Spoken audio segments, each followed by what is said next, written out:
In this video, we'll show you how to authorise ArcGIS Server using a license file. Before we start, make sure you have ArcGIS Server license file .prvc ready. First, launch the Software Authorization Wizard on your machine. When prompted, choose the option "I have received an authorization file from Esri and am now ready to finish the authorization process."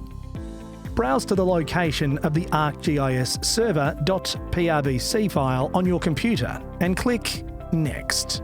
Next, select Authorise with Esri now using the Internet. Confirm the personal information, such as name and organisation, populated by the license file, and then click Next.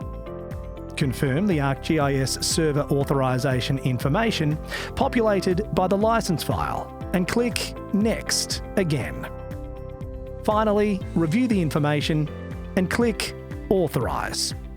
Wait for the authorization process to complete, and then click Finish once the process is done. Learn more about licensing ArcGIS Enterprise by checking out the ArcGIS Product Licensing Resource Hub on our website.